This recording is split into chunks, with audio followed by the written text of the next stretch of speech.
আল্লাহ আমার প্রভু, আমার নাহি নাহি ভয়। আল্লাহ আমার প্রভু। আসসালামু আলাইকুম ওয়া রাহমাতুল্লাহি ওয়া বারাকাতুহু। ইন্নাল হামদালিল্লাহ ওয়াশ শুকরু লিল্লাহ ওয়াস সালাতু ওয়াস সালামু আলা রাসূলিল্লাহ ওয়া আলা আলিহি ওয়া সাহবিহি ওয়া মান তাবিআহুম বিইহসানিন ইলা ইয়াউমিদ্দিন, আম্মা বাদ।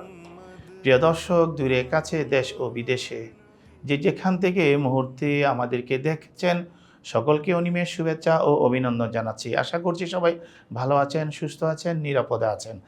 আজকের আলোচনার আলোচ্য বিষয় হচ্ছে অপরাধমুক্ত সমাজ গঠনে রমজানের ভূমিকা। এই বিষয়ের উপর আলোচনা করবার জন্য স্টুডিওতে আমন্ত্রিত অতিথি হয়ে উপস্থিত হয়েছেন প্রখ্যাত আলেমে দ্বীন, লেখক, গবেষক, Islamic scholar, southern university Bangladesh Islamic studies বিভাগের সম্মানিত সহকারী অধ্যাপক আল্লামা মাওলানা মোহাম্মদ জালাল উদ্দিন আজহারি। আসসালামু আলাইকুম ওয়া রাহমাতুল্লাহি ওয়া বারাকাতুহু। ওয়ালাইকুম আসসালাম ওয়া রাহমাতুল্লাহ। প্রিয় শেখ, আপনাকে আমাদের স্টুডিওতে মোবারকবাদ জানাচ্ছি যে আজকে আমাদের আলোচনার আলোচ্য বিষয় হচ্ছে অপরাধ মুক্ত সমাজ গঠনে মাহে রমজান। রমজানুল মুবারক, এই মহিমান্বিত মাস আল্লাহ তাআলা আমাদেরকে দিয়েছেন আমাদের অন্তর আত্মাকে ফুত পবিত্রের জন্য করবার জন্যে। আমরা যেন সত্যিকারের মানুষ হতে পারি, আমরা যেন আল্লাহর প্রিয় ভাজন হতে পারি, রসুল করিম সাল্লাল্লাহু আলাইহি ওয়াসাল্লামের প্রিয় উম্মত হতে পারি। এবং ইবাদত হচ্ছে, ইবাদতের অন্যতম বিষয় হচ্ছে আমরা যেন পরিশুদ্ধ থাকতে পারি, নিজেকে শুদ্ধ রাখতে পারি। তো কোরআনে পাকে আমরা দেখেছি কাদ আফলাহা মান তাজাক্কা, অথবা কাদ আফলাহা মান জাক্কাহা ওয়া কাদ খাবা মান দাসসাহা। আমরা মনে করি দুনিয়ার মধ্যে ওই সমস্ত মানুষ যার অনেক টাকা আছে, সম্পত্তি আছে, দৌলত আছে, ধন আছে, তারাই সফল মানুষ। আল্লাহ বলেছেন না, যাদের মন, মনন, অন্তর, আত্মার পরিশুদ্ধ রাখতে পারে তারাই সফল মানুষ। তো সুতরাং শুরুতে যে সফল মানুষ ওরাই যাদের অন্তর পরিশুদ্ধ হয় ইবাদতের মাধ্যমে। সেই ইবাদতের মধ্যে অন্যতম ইবাদত হলো সিয়াম সাধনা। এই বিষয়ে আপনি বিস্তারিত বলুন। ধন্যবাদ। আলহামদুলিল্লাহ রাব্বিল আলামিন, ওয়াসসালাতু ওয়াসসালামু আলা আশরাফিল খালকি সাইয়্যিদিনা ওয়া নাবিয়্যিনা ওয়া মাওলানা মুহাম্মাদিন ওয়া আলা আলিহি ওয়া সাহবিহি আজমাইন। ধন্যবাদ আপনাকে, অত্যন্ত সুন্দর একটি বিষয় আজকে আলোচনার জন্য নিয়ে এসেছেন। বিশেষ করে যে কথাটা বলেছেন যে মূলত ইবাদত বন্দেগী, এগুলো হলো একজন মানুষকে পরিশুদ্ধ মানুষ হিসেবে গড়ে তোলার মূল উদ্দেশ্য হলো ইবাদত বন্দেগীগুলো। বাস্তবিকই আমরা দেখি যে আমাদের নামাজ, রোজা, হজ, যাকাত যতগুলো ইবাদত আছে, এই ইবাদতগুলোর মূলেই হলো একজন মানুষকে পরিশুদ্ধ মানুষ, তার অভ্যন্তর এবং বাহির দুইটাকেই পরিশুদ্ধ করা, এটাই হলো ইবাদতের মূল উদ্দেশ্য। নামাজ, রোজা, হজ, যাকাত ইত্যাদি সমুদায় ইবাদতের। আমরা দেখি কোরআনের মধ্যে আছে নামাজ সম্পর্কে আল্লাহ কি বলছেন, ইন্না সলাতা তানহা আনিল ফাহশাই ওয়াল মুনকার। নামাজ মানুষকে অশ্লীলতা এবং এই মুনকার, অর্থাৎ যেটা নিষিদ্ধ, অপছন্দনীয়, এই ধরনের কাজ থেকে শরীয়ত বিরোধী অর্থাৎ অশ্লীলতা, বেহায়াপনা এবং নিষিদ্ধ কাজ থেকে নামাজ বিরত রাখে। তার মানে তার নামাজ দেওয়া হয়েছে ইবাদত, যাতে মানুষ নিজেকে কি পরিশুদ্ধ হয় এবং কোনো ধরনের অশ্লীলতা, বেহায়াপনা, কোনো ধরনের নিষিদ্ধ কাজে লিপ্ত না হয়। এখানে হাদিসের মধ্যে অন্য জায়গায় আছে, কেউ যদি নামাজ পড়ার পরেও যদি কোনো অপরাধে লিপ্ত হয়, তাহলে মূলত ওই ব্যক্তির নামাজ তাকে কি করতে পারে নাই, নামাজের মতো হয় নাই। যে নামাজ, যে আনতা আবুদাল্লাহ কাআন্নাকা তারাহু ফাইল্লাম তাকুন তারাহু ফাইন্নাহু ইয়ারাক, যে তুমি আল্লাহর ইবাদত এভাবে করবে যে তুমি আল্লাহ তাআলাকে দেখতে পাচ্ছ, যদি আল্লাহকে দেখতে নাও পাও তবে তোমাকে বিশ্বাস রাখতে আল্লাহ আমাকে দেখছেন। এই নামাজের মধ্যে আমরা বন্দা যখন দাঁড়াই, তখন বন্দা আল্লাহ তাআলার কুদরতের কদমে সিজদা করে বন্দায় বিশ্বাস রাখে যে আল্লাহ আমাকে দেখছেন। তো আল্লাহ আমাকে দেখছেন, এই বিশ্বাসটা যখন মানুষের নামাজের মধ্যেই এই বিশ্বাসটা গড়ে উঠবে, তখন ওই ব্যক্তি কোনো ধরনের অশ্লীল, বেহায়াপনা এবং বিশেষ করে কোনো নিষিদ্ধ কাজে সে নিজেকে আত্মনিয়োগ করতে পারবে না, লিপ্ত কারণ থাকতে তার পারে না। বিশ্বাস আছে আল্লাহ তাকে দেখছে। অনুরূপভাবে যদি আমরা দেখি এই হজের কথা বলি, হজে কি বলছে? ফামান ফারাদা ফিনাল হাজ্জা ফালা ফালা রাফাসা রাফাসা ওয়ালা ফুসুকা ওয়ালা ফুসুকা ওয়ালা ওয়ালা জিদালা জিদালা ফিল হজ।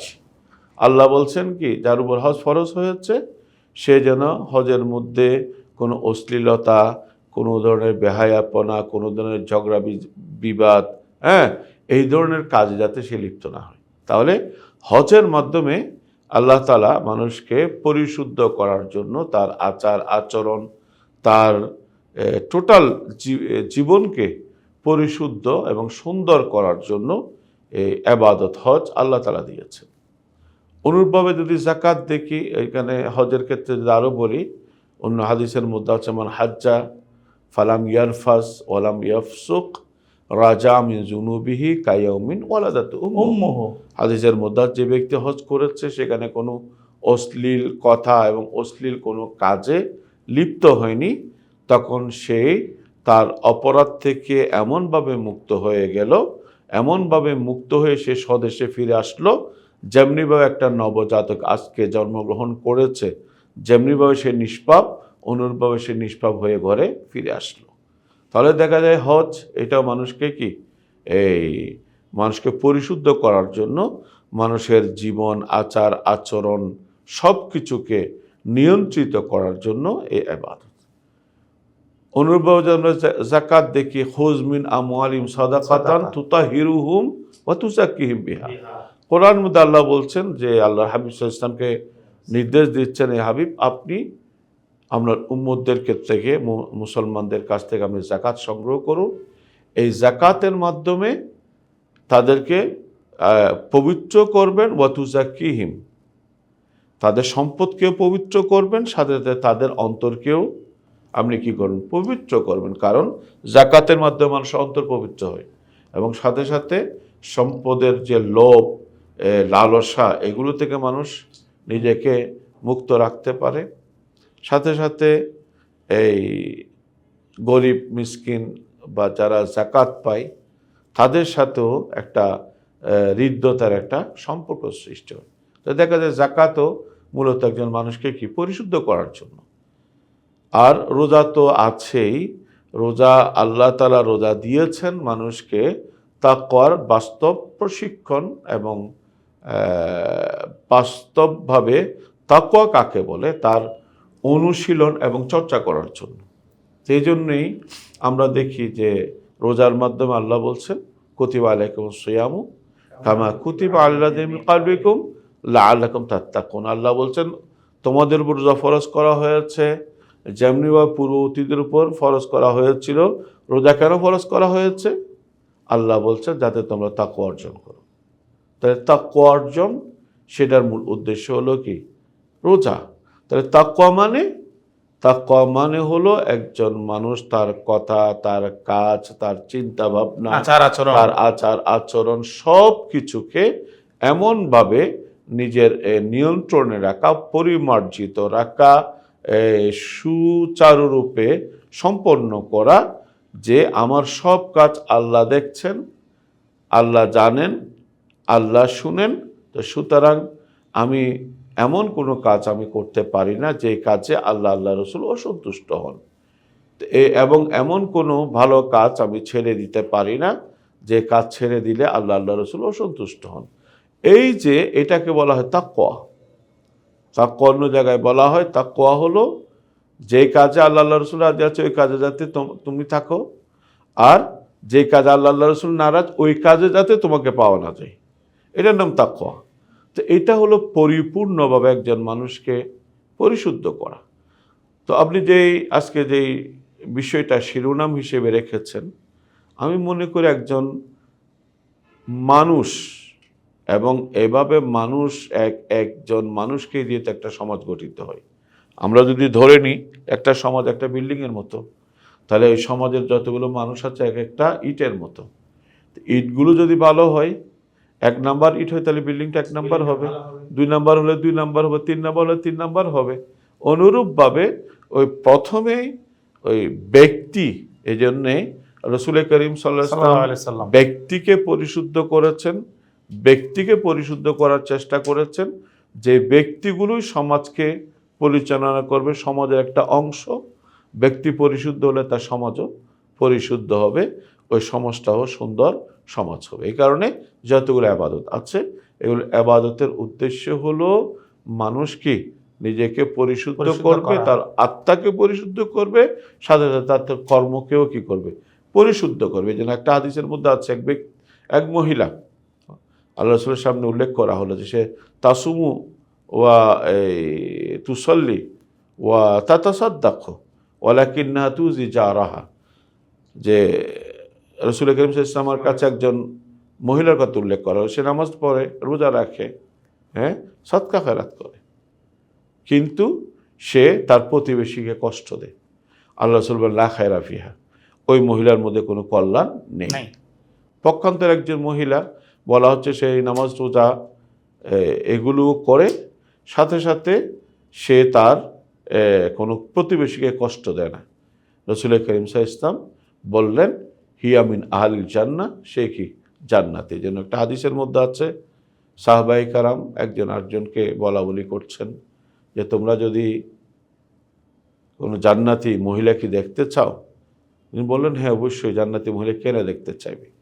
তখন ওই মহিলা যাচ্ছে, বলেন এই মহিলাকে রাসূল করিম সাল্লাল্লাহু আলাইহি ওয়াসাল্লাম জান্নাতি বলেছেন। মহিলা হিসাবে বলেছেন। সুবহানাল্লাহ। তো সুতরাং এই আমাদের যে ইবাদত বন্দেগী, এগুলো শুধুমাত্র পালন করব, কিন্তু এর মাধ্যমে আমি নিজেকে পরিশুদ্ধ করব না, সাথে সাথে যে ধরনের অন্যায় কাজগুলো আছে এগুলো থেকে নিজেকে বিরত রাখবো না, তাহলে মূলত এই ইবাদতগুলোর উদ্দেশ্য তা কিন্তু নয়। ইবাদতের উদ্দেশ্য হলো নিজেকে পরিশুদ্ধ করা, কাজকর্ম সবগুলোকে পরিশুদ্ধ করা, আমার মাধ্যমে যাতে সমাজ উপকৃত হয়, দেশ উপকৃত হয়, মানুষ উপকৃত হয়, আমার মাধ্যমে যাতে কোনো মানুষ কষ্ট না পায়, কোনো মানুষের ক্ষতি না হয়, দেশের যাতে ক্ষতি না হয়, সমাজ যাতে ক্ষতিগ্রস্ত না হয়, এটাই হলো একজন মানুষের সামাজিকভাবে তার দায়িত্ব এবং ইবাদতের মূল ইবাদতের মূল উদ্দেশ্য। মানুষকে আমরা পরিশুদ্ধ করতে পারলে সমাজ পরিশুদ্ধ অলরেডি হয়ে আছে।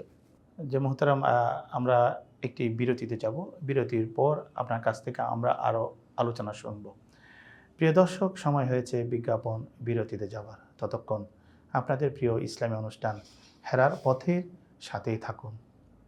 لبيك اللهم لبيك لبيك لا شريك لك لبيك إن الحمد। দুই প্রমাণ গ্রুপের পক্ষ থেকে আপনাদেরকে আন্তরিক শুভেচ্ছা ও অভিনন্দন জানাচ্ছি। আমাদের এই দুই প্রমাণ গ্রুপে যাত্রা শুরু হয় 2012 সাল থেকে। হজ, উমরা, টিকেট, ভিসা সকল সার্ভিসগুলো আমরা এই একই ছাতার নিচে দিচ্ছি।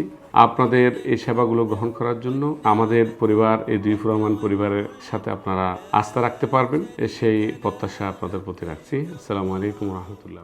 لبيك اللهم لبيك لبيك اللهم لبيك لبيك لا شريك لك لبيك إن الحمد। দুই প্রমাণ গ্রুপের পক্ষ থেকে আপনাদেরকে আন্তরিক শুভেচ্ছা ও অভিনন্দন জানাচ্ছি। আমাদের এই দুই প্রমাণ গ্রুপে যাত্রা শুরু হয় 2012 সাল থেকে। হজ, উমরা, টিকেট, ভিসা সকল সার্ভিসগুলো আমরা এই একই ছাতার নিচে দিচ্ছি। আপনাদের এই সেবাগুলো গ্রহণ করার জন্য আমাদের পরিবার, এই দুই প্রমাণ পরিবারের সাথে আপনারা আস্থা রাখতে পারবেন, সেই প্রত্যাশা আপনাদের প্রতি রাখছি। আসসালামু আলাইকুম রহমতুল্লাহ। لبيك اللهم لبيك। বিজ্ঞাপন বিরতির পর আবারও ফিরে আসলাম আপনাদের প্রিয় ইসলামী অনুষ্ঠানে। মোহতারাম, আপনার কাছে আরেকটা প্রশ্ন করতে চাই, সেটি হচ্ছে আরেকটা বিষয় জানতে চাচ্ছি, সেটি হচ্ছে সিয়াম সাধনা, যে রমজান মাসের যে সিয়াম সাধনা রয়েছে, এই সিয়াম সাধনা মানবতার শিক্ষা দেয়, এই বিষয়ে আপনি বলুন। হাদিসে পাকের মধ্যে রাসূল করিম সাল্লাল্লাহু আলাইহি ওয়াসাল্লাম ইরশাদ করেছেন, এই রমজান মাস শাহরুল মুআসাত। মুআসাত হলো এটা সহানুভূতি, সহমর্মিতা, মানবিকতা। এই এক কথায় বলা হয় যে মানব কল্যাণ, এগুলোর শিক্ষা মাহে রমজান দেয়। কীভাবে? দেখুন, আমরা হাদিস শরীফের মধ্যে দেখি যে রমজান মাসে বিশেষ করে যারা গরিব, মিসকিন, দরিদ্র, তাদের সাথে কোন ধরনের আচরণ করা প্রয়োজন সেই শিক্ষা রমজান দিয়েছে। যে আল্লাহ রাসূল সাল্লাল্লাহু আলাইহি ওয়াসাল্লাম একজন রোজাদারকে ইফতার করালে, মান ফাত্তারা সায়মান কান আল্লাহু মিসলু আজরিস সায়ম, আল্লাহ রাসূল ইরশাদ করেছেন, কেউ যদি কোনো একজন রোজাদারকে ইফতার করায় তাহলে এক ব্যক্তি রোজা রেখে যে পরিমাণ সওয়াব পেয়েছে ইফতার করিবে। হ্যাঁ, আবার রাসূল করিম সাল্লাল্লাহু আলাইহি ওয়াসাল্লাম ইরশাদ করেছেন যে এই রমজান মাসে তোমরা যারা কায়িক পরিশ্রম যারা করে, তোমাদের অধীনস্থ যারা আছে, শ্রমিক আছে, তাদের সাথে তোমরা সদাচরণ করো, তাদেরকে তাদের শক্তির বাইরে কোনো কাজে তাদেরকে এই কাজ তাদের উপর চাপিয়ে দিও না, তাদের উপর কাজ কি হালকা করে দাও। তো এটাও একটা মানুষের প্রতি সহানুভূতি এবং মানবিকতা। সাথে সাথে এইখানে রমজানের মধ্যে আরও এই ধরনের অনেকগুলো বিষয় আছে যেগুলোকে মানুষ একদম সততা, ন্যায়ের শিক্ষা দেয়, হৃদয়কে স্পর্শ করে। এখানে সততা, ন্যায় ইত্যাদি তো এখানে কল্পনায় করা যায় না। যে কারণ আমরা দেখি এটা আমাদের মাঝে আলহামদুলিল্লাহ অধিকাংশ মানুষের চর্চায়ও আছে যে রমজান আসলে মানুষ চেষ্টা করে যে মিথ্যা না বলার জন্য, কারোর সাথে ধোঁকা প্রতারণা না করার জন্য, ওজনে কম না দেওয়ার জন্য, এই ধরনের যেগুলো এই আমাদের সামাজিকভাবে যে সমস্ত কাজগুলো ধর্মীয়ভাবে তো আছেই নিন্দনীয়, সাথে সাথে সামাজিকভাবে যে কাজগুলো গর্জিত, অগ্রহণযোগ্য, এই ধরনের কাজগুলো থেকে মানুষ সাধারণত রোজা রাখা অবস্থায় বিরত থাকার চেষ্টা করে। এই কারণেই রোজাকে বলা হয় আল এমসাক, শুধুমাত্র খাদ্য এবং পানীয় থেকে বিরত থাকা। এটা মূলত রমজান নয়, বরং বলা হচ্ছে হাদিসের মধ্যে মাল্লাম ইয়াদা কাওলা জুরি ওয়াল আমালা বিহি ফালাইসা লিল্লাহি হাজা ফি ইয়াদা তাআমা ওয়া শারাবা। আল্লাহ ইরশাদ করেছেন, কেউ যদি মিথ্যা ছাড়লো না এবং মিথ্যার সাথে সম্পর্কিত যে ধরনের কাজগুলো আছে সেগুলো ছাড়লো না, অর্থাৎ একটা হলো বলা, একটা হলো করা।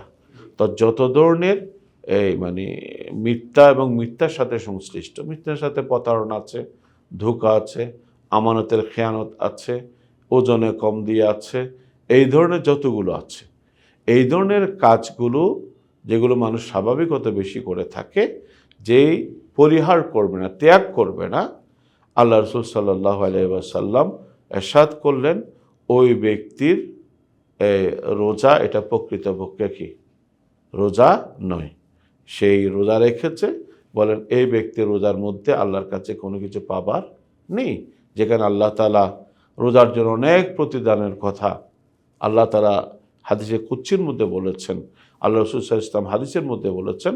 এখানে হাদিসের মধ্যে আল্লাহ রাসূল ইরশাদ করছেন, ওই যে ব্যক্তি মিথ্যা বলা এবং মিথ্যা অনুযায়ী কাজ করাকে ছাড়তে পারেনি, সেই ব্যক্তি রোজা রেখেও সে আল্লাহর কাছে কোনো কিছু তার প্রতিদান পাবে, সেটা আশা করা তার জন্য ঠিক হবে, সমীচীন নয়।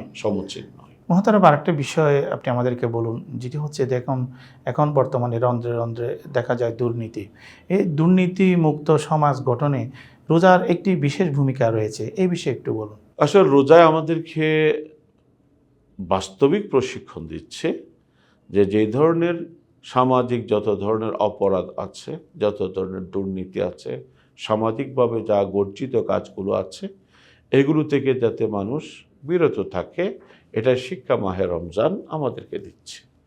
এবং বিশেষ করে যে সমাজের মধ্যে নানা ধরনের দুর্নীতি সমাজের মধ্যে আছে, মানুষের সাথে সমাজ কলুষিত হয়ে যায় এই ধরনের কাজ, কার উপর জুলুম করা, অত্যাচার, সমাজ বলেন চতুর্দিকে সব জায়গায়, হ্যাঁ, সব স্থানে প্রতারণা, সব ক্ষেত্রে অশ্লীলতা, এই সবগুলো যেগুলো আমাদের এক প্রকার সামাজিক ব্যাধি হিসেবে যেগুলোকে ধরা হয়, এই ব্যাধি থেকে কিভাবে মুক্ত থাকবে সেই দিক নির্দেশনা রসুল করিম সাল্লাল্লাহু আলাইহি সাল্লাল্লাহু ওয়াসাল্লাম আলাইহি ওয়াসাল্লাম। দিয়েছেন, বিশেষ করে রোজার মাধ্যমে সেটার বাস্তব প্রশিক্ষণ রসুল করিম সাল্লাল্লাহু আলাইহি ওয়াসাল্লাম দিয়েছেন। যে কেউ কারো গীবত করলো, আল্লাহ রাসূল বলেছেন তার রোজা হয় নাই।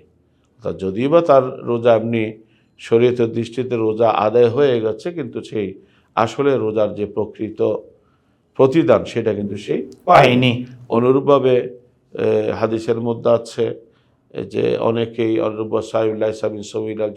ওয়াল আতাশ, অনেক রোজাদার আছে যারা রোজা রেখে শুধুমাত্র ক্ষুধার পিপাসা পায়, এটাই মানে ক্ষুধার পিপাসার যন্ত্রণা সে অনুভব করে।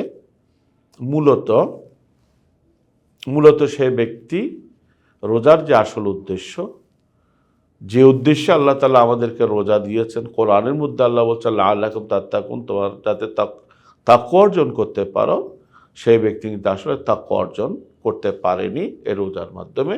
তো সুতরাং তাকওয়া অর্জন করতে না পারলে এটা রোজা হয় না, এটা শুধুমাত্র উপবাস থাকা অথবা কি পিপাসার্ত থাকা হয়। তো এই জন্যেই রোজাই হলো আমাদের জন্য একটা অন্যতম মাধ্যম, যে মানুষ নানা ধরনের সামাজিক অপরাধ থেকে মুক্ত থাকবে, মানুষের মধ্যে মানবিকতা জাগ্রত হবে, একজন মানুষ আরেকজন মানুষের উপকারে এগিয়ে আসবে, একজন আরেকজন মানুষের কোনো ধরনের ক্ষতি করবে না। টোটাল এই কথাগুলো, এই কাজগুলো সবগুলোই রাসূল করিম সাল্লাল্লাহু আলাইহি ওয়াসাল্লাম একটা হাদিসের মধ্যেই বলে দিয়েছেন। আল্লাহ তাআলা কোরআনের মধ্যেই বলে দিয়েছেন। তাকওয়া বলতে সব কিছু, এক কথায় তাকওয়া মানে সকল প্রকার নিন্দনীয় বর্জনীয় কাজগুলোকে ত্যাগ করা, সকল প্রকার প্রশংসনীয় কাজগুলো করার চেষ্টা করার চেষ্টা করা, এটার নাম হলো তাকওয়া। তো সুতরাং এইটার মাধ্যমে, একটা শব্দের মাধ্যমে এই ধরনের সমাজ গর্জিত সকল কাজ থেকে এই মানুষকে বিরত রাখার জন্য আল্লাহ তাআলা রোজার ব্যবস্থা করেছেন, এবং তার কিছু বাস্তব নমুনাও হাদিসের মধ্যে রাসূল করিম সাল্লাল্লাহু আলাইহি ওয়াসাল্লাম সাহাবায়ে কেরাম এবং পরবর্তী সালফে সালিহিন তাদের জীবনের মধ্যে রেখেছেন। আল্লামা মাওলানা মোহাম্মদ জালালউদ্দিন আজহারি, আপনাকে আবারও মোবারকবাদ জানাচ্ছি, কৃতজ্ঞতা প্রকাশ করছি আপনার মূল্যবান সময়টুকু হেরার পথে ইসলামী অনুষ্ঠানের স্টুডিওতে দিয়েছেন, সেই জন্য ধন্যবাদ আপনাকে। প্রিয় দর্শক, আমরা অনুষ্ঠানের শেষ প্রান্তে চলে এসেছি। চমৎকার একটি বিষয় নিয়ে আজকে আমরা বিজ্ঞ আলোচকের কাছ থেকে আলোচনা শুনেছি। আসুন আমরা রমজান আল্লাহ তাআলা কেন দিয়েছেন, এই মাসের সিয়াম সাধনা, যাবতীয় ইবাদত বন্দেগী আল্লাহর খুবই পছন্দের। ইসলাম শান্তি, শান্তির পথে চলা। ইসলাম শব্দের অর্থ হচ্ছে আল্লাহ তার রসুল সাল্লাল্লাহু আলাইহি ওয়াসাল্লামের আনুগত্য। রসুল্লাহ সাল্লাল্লাহু আলাইহি ওয়াসাল্লামের মাধ্যমে যে পূর্ণাঙ্গ একটি শরীয়ত পেয়েছি, সেটার আনুগত্য। প্রিয় দর্শক, আসুন আমরা এই রমজান এবং সিয়াম সাধনা থেকে আমরা শিক্ষা নিই, সুন্দর যে সমাজ ব্যবস্থা যেন আমরা নির্মাণ করতে পারি, এবং সাথে সাথে সিয়াম সাধনা থেকে আমরা যেন শিক্ষা নিতে পারি।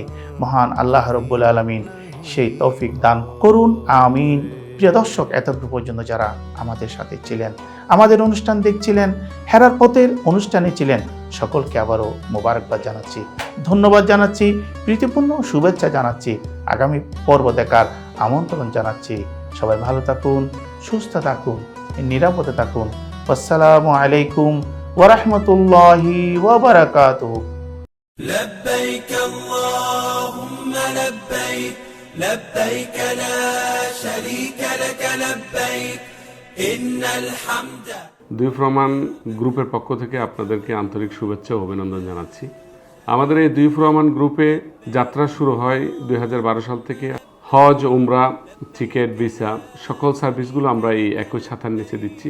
আপনাদের এই সেবাগুলো গ্রহণ করার জন্য আমাদের পরিবার, এই দুই ফ্রমান পরিবারের সাথে আপনারা আস্থা রাখতে পারবেন, সেই প্রত্যাশা আপনাদের প্রতি রাখছি। আসসালামু আলাইকুম ওয়া রাহমাতুল্লাহি ওয়া বারাকাতুহু। لبيك اللهم لبيك لبيك اللهم لبيك لبيك لا شريك لك لبيك إن الحمد। দুই ফ্রমান গ্রুপের পক্ষ থেকে আপনাদেরকে আন্তরিক শুভেচ্ছা ও অভিনন্দন জানাচ্ছি। আমাদের এই দুই ফ্রমান গ্রুপে যাত্রা শুরু হয় 2012 সাল থেকে। হজ উমরা টিকিট ভিসা সকল সার্ভিসগুলো আমরা এই একই ছাতার নিচে দিচ্ছি। আপনাদের এই সেবাগুলো গ্রহণ করার জন্য আমাদের পরিবার, এই দুইফুর রহমান পরিবারের সাথে আপনারা আস্থা রাখতে পারবেন, সেই প্রত্যাশা আপনাদের প্রতি রাখছি। আসসালামু আলাইকুম রহমতুল্লাহ। لبيك اللهم لبيك